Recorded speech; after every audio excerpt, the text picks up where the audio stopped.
umbes kuu aega tagasi, 5. mail, nägin kirikus Raadiku Arvit.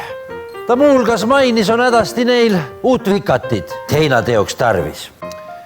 Peeter ja Toomas kuulsid me juttu, kel samuti murelik meel. Heinaaeg tõesti läheneb ruttu. Mis salata? Mul omalgi sama probleem.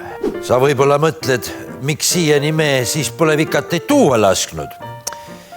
Asi on selles, et kaupmees Vakoi paneb pool raha omale tasku. Kokku kogunes lõpuks 17 meest, kel sel teemal midagi kosta. Saime aru, on aeg seista eneste eest ja vikatid ühiselt osta. Aeg veeres mööda ja juba jaanilõkke ümber tantsisid vanad ja noored, kui Villem Pakleri eestvõtte all saabus Antslasse vikati koorem. Kuid see oli kõigest esimene kaup, mis meile sai niiviisi toodud ja Antsla tarbijate ühistu oligi sellega loodud. Meie eeskujul üle Eesti, siis ühistuid muudkui kasvas. Kõik selleks, et kohalik raha ei lõpetaks võõra kaupmehe kassas. Lõpuks, kui ühistuid oli nii palju, et arv juba läks üle 100, saadi aru, et veelgi paremaks tööks üle-eestilist liitu on vaja.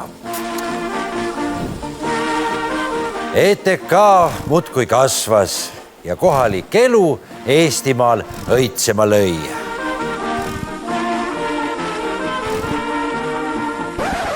Seda kuniks Venemaalt kindralisaapad sõja me õuele tõid. Sisu jäi samaks, kuid nimi jäi ette okupantidel. Nõnda saigi me loodud ETK-st aastateks ETK veel. Tooge meile kapsaid, tooge õunu.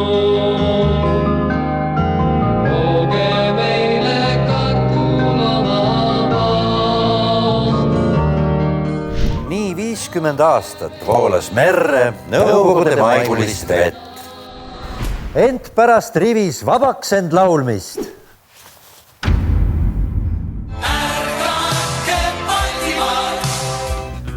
sündis me esimene kaupluste kett. Tuli Konsum, Maximarket ja Raplas edupood. Uue ja veelgi suurema hooga jätkusid ühistulise tegevuse lood. Nüüdseks on meil oma pank ja säästukaart iga teise eestlase taskus. Ja kõigele sellele, mis ootab ees, lähme Coopi nime all vastu. Ega polegi muud, kui eelmainitu eest mul juhust on tänada tarvis.